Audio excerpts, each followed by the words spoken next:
In the 60s and 70s to kick things off this morning. Dew points in the upper 60s, so not quite as muggy as it was yesterday, but as we go through the rest of the day, that humidity going to build back in. Temperatures going to top right around 90 degrees this afternoon. Hot and humid with scattered showers and storms possible through the rest of the day, but not as widespread as they were yesterday. Renee? You learn something new every day. Alex, thank you for that update. Well, a shooting in Virginia that rocked the whole nation, and a U.S. student returns home from North Korea in a coma. And this summer, a vacation destination may not be in reach for many Americans. Let's start our top 4 and 4 countdown right now. We begin with headline number 4 as deliberations in Bill Cosby's sexual assault trial continue into a 5th day. Nerves are frayed, patience is shot, and no one is certain when it will all end. Jurors return to the deliberation room Thursday morning, but the long road to a verdict is taking a toll. Some jurors appeared angry, and even the judge has sounded exasperated at times. The sequestered jury has been at it for more than 27 hours since getting the case Monday. They've paused a half a dozen times to revisit key evidence, including Cosby's decade-old admissions that he fondled accuser Andrea Constant after giving her pills at his suburban Philadelphia home in 2004. After leaving the courtroom, Cosby and his legal team were confronted with reporters. And this is how Mr. Cosby responded to one particular question. Mr. Cosby, any comment about the jury's deliberation?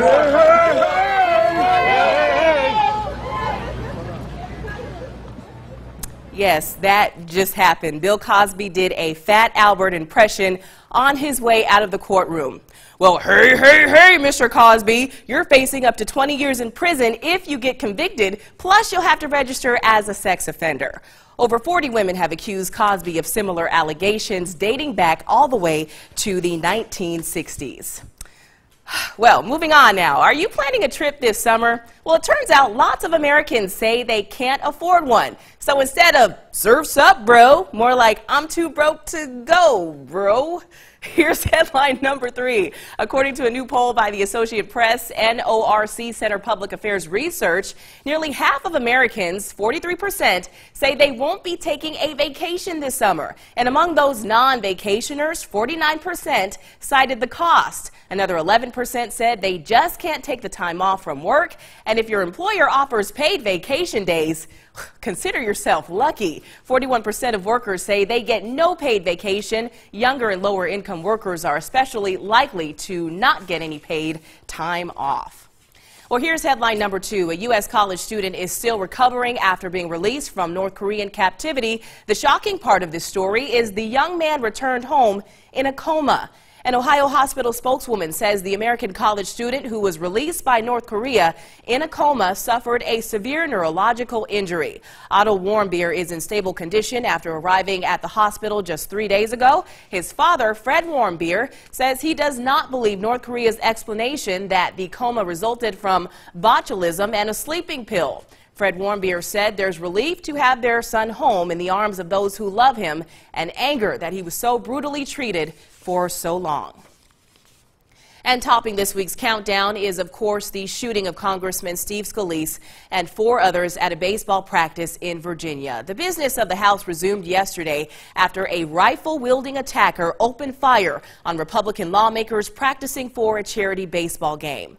Well, the attack critically wounded House GOP whip Steve Scalise of Louisiana and also injured Capitol police officers and a current and former congressional aide. The assailant, James T. Hodgkinson, had nursed grievances against President Donald Trump and the GOP and was shot by police and later died. Scalise had been fielding balls at second base when he was shot and then dragged himself away from the infield in a trail of blood. All 3 of Mississippi's Republican congressmen were unharmed at the charity baseball game practice.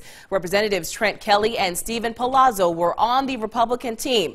Greg Harper is not. There are eyewitness accounts that the gunman fired shots at Trent Kelly, but Kelly was not harmed. Scalise had surgery recently and is still recovering.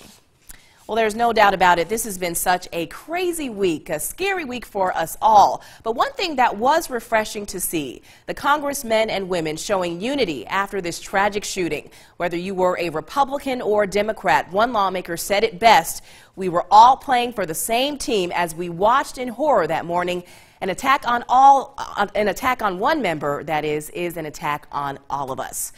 Be sure to join me next week. I'll be counting down a new list of interesting stories and topics that everyone is talking about. That concludes our Top 4 and 4 countdown. We'll be right back after this.